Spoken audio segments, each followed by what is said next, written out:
नमस्कार दोस्तों, क्या हाल है। तारीख 12 जनवरी 2025 दिन रविवार। तो चलिए जानते हैं आज की ताज़ा खबरें। इससे पहले आप हमारी वीडियो कहां से देख रहे हो हमें कमेंट में ज़रूर बताएं। पहली खबर है, दिल्ली विधानसभा चुनाव में शराब घोटाले का मुद्दा गरमाया है।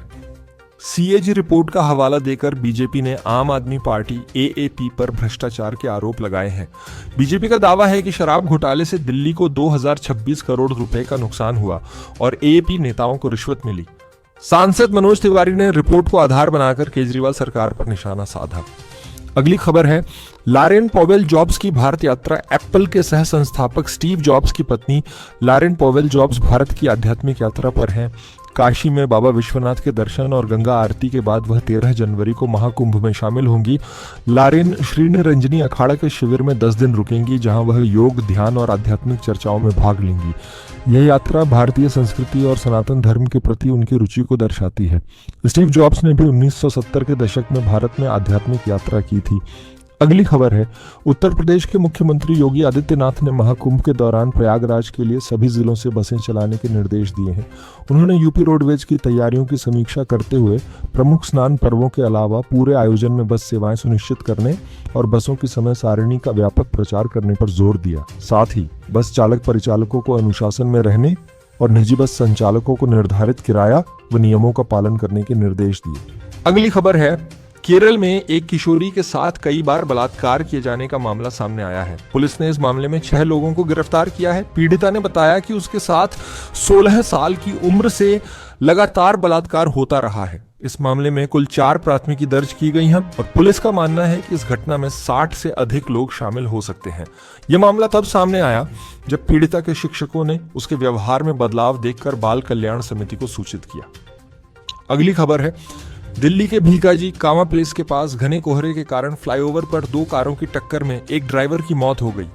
तेज रफ्तार ऑडी ने दूसरी तरफ से आ रही अर्टिगा कार को जोरदार टक्कर मारी। हादसे के बाद ऑडी चालक मौके से फरार हो गया।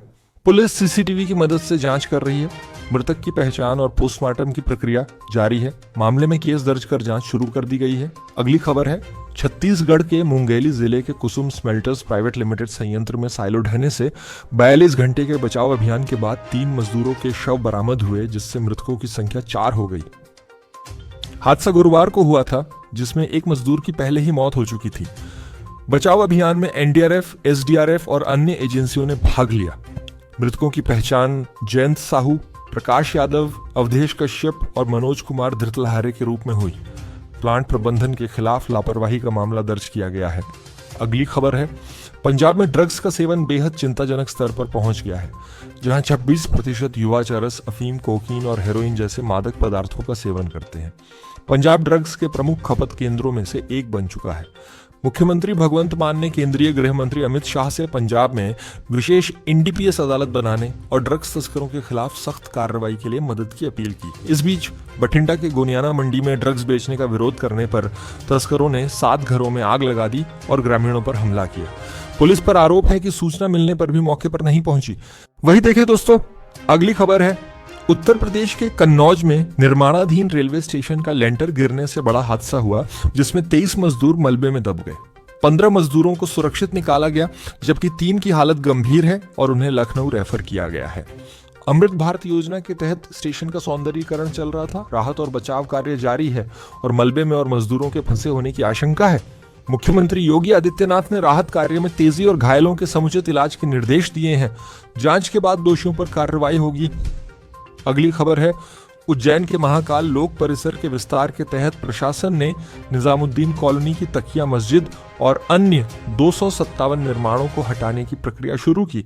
धर्मगुरुओं और मुस्लिम समाज की सहमति से मस्जिद को शांतिपूर्ण तरीके से शनिवार को हटा दिया गया। यह जमीन 2.25 हेक्टेयर है, जिसे श्रद्धालुओं के लिए पार्किंग और अन्य सुविधाओं के लिए खाली कराया जा रहा है। अब तक 100 से अधिक निर्माण हटा दिए गए हैं। प्रभावितों को मुआवजा दिया जा रहा है और हाईकोर्ट ने उनकी अपील खारिज कर दी है। प्रशासन ने कार्रवाई के दौरान पुलिस बल तैनात किया और शांति बनाए रखी। अगली खबर है, हरियाणा में राष्ट्रीय शिक्षा नीति के तहत 8वीं कक्षा तक श्रीमद् भगवद गीता को पाठ्यक्रम में शामिल किया जाएगा, ताकि बच्चों को संस्कार और सांस्कृतिक ज्ञान मिल सके। साथ ही मुख्यमंत्री नायब सिंह सैनी ने शिक्षकों की कमी को दूर करने के लिए कार्य योजना बनाने के निर्देश दिए हैं। आगामी शैक्षणिक सत्र से हर सरकारी स्कूल में शिक्षकों की कमी नहीं रहेगी। मुख्यमंत्री ने शिक्षा विभाग को छात्र शिक्षक अनुपात सुनिश्चित करने और सरकारी स्कूलों में छात्रों का विश्वास बढ़ाने की सलाह दी। अगली खबर है, किसानों की फसलों के नुकसान का आकलन अब रिमोट सेंसिंग तकनीक से किया जाएगा, जिससे सटीक जानकारी मिलेगी। यदि बीमा कंपनियां क्षतिपूर्ति में विलंब करेंगी तो उन्हें 12% वार्षिक ब्याज देना होगा। पहले क्रॉप कटिंग के दौरान स्थल निरीक्षण से नुकसान का आकलन होता था, लेकिन अब सैटेलाइट बेस्ड सिस्टम से किया जाएगा। अगली खबर है, BSNL ने जारी किया tower installation scam alert. BSNL ने अपने कस्टमर्स को फेक वेबसाइट से सचेत किया है, जो टावर इंस्टॉलेशन के लिए मंथली पेमेंट का झांसा देकर पर्सनल जानकारी चुराती है। BSNL ने स्पष्ट किया है कि इस वेबसाइट से कंपनी का कोई संबंध नहीं है और यह एक स्कैम है। कंपनी ने यूजर्स से ऐसे फर्जी ऑफर्स को नजरअंदाज करने की अपील की है और टावर इंस्टॉलेशन के लिए किसी भी इंक्वायरी के लिए सीधे BSNL से संपर्क करने को कहा है। अगली खबर है, 7 जनवरी को बारामूला में सैन्य शिविर पर हुए ग्रेनेड हमले की गुत्थी सुलझा ली गई है। पुलिस ने आतंकियों का सहयोग करने वाले एक पूर्व आतंकी और उसके पुत्र समेत 3 लोगों को गिरफ्तार किया। SP फिरोज याहिया ने बताया कि अज्ञात आतंकवादियों ने पट्टन में 163 टीए शिविर पर ग्रेनेड फेंका था, जिससे नुकसान पहुंचाने की कोशिश की गई थी। अगली खबर है, पश्चिम बंगाल के मालदा जिले में भारत बांग्लादेश सीमा पर बांग्लादेशी तस्करों ने 7 जनवरी को सीमा सुरक्षा बल BSF पर हमला किया और मादक पदार्थों की तस्करी की कोशिश की, लेकिन जवानों की जवाबी कार्रवाई से उनकी योजना नाकाम हो गई। BSF ने 572 फेंसिडिल की बोतलें और अन्य सामान बरामद की।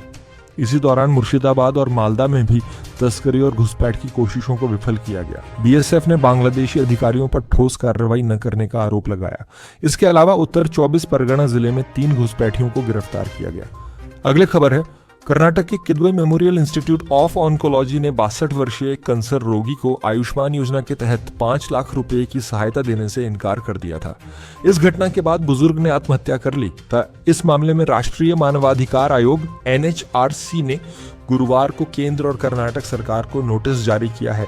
आयोग ने कहा कि यदि बुजुर्गों को उनके लिए बनाई गई योजना का लाभ नहीं मिल रहा है तो यह स्वास्थ्य के अधिकार का उल्लंघन हो सकता है। अगली खबर है, प्रधानमंत्री नरेंद्र मोदी 13 जनवरी को जम्मू कश्मीर के दौरे पर रहेंगे। इस दौरान प्रधानमंत्री सोनमर्ग सुरंग का उद्घाटन करेंगे। अधिकारियों के मुताबिक 12 किलोमीटर लंबी इस सुरंग सहित पूरे प्रोजेक्ट पर 2700 करोड़ रुपए से अधिक की लागत आई है। इसमें सोनमर्ग मुख्य सुरंग, एक एग्जिट सुरंग और लिंक रोड शामिल है। समुद्र तल से 8650 फुट की ऊंचाई पर स्थित यह सुरंग लेह जाने के लिए श्रीनगर और सोनमर्ग के बीच सभी मौसम में यातायात को सुगम बनाएगा। तो दोस्तों, आज की वीडियो में इतना ही। ऐसी ही ताजा खबरों और अपडेट्स के लिए जुड़े रहें समाचार साथी के साथ। अगली बार फिर मिलेंगे नई खबरों और विश्लेषण के साथ। तब तक के लिए नमस्कार और अपना ख्याल रखें।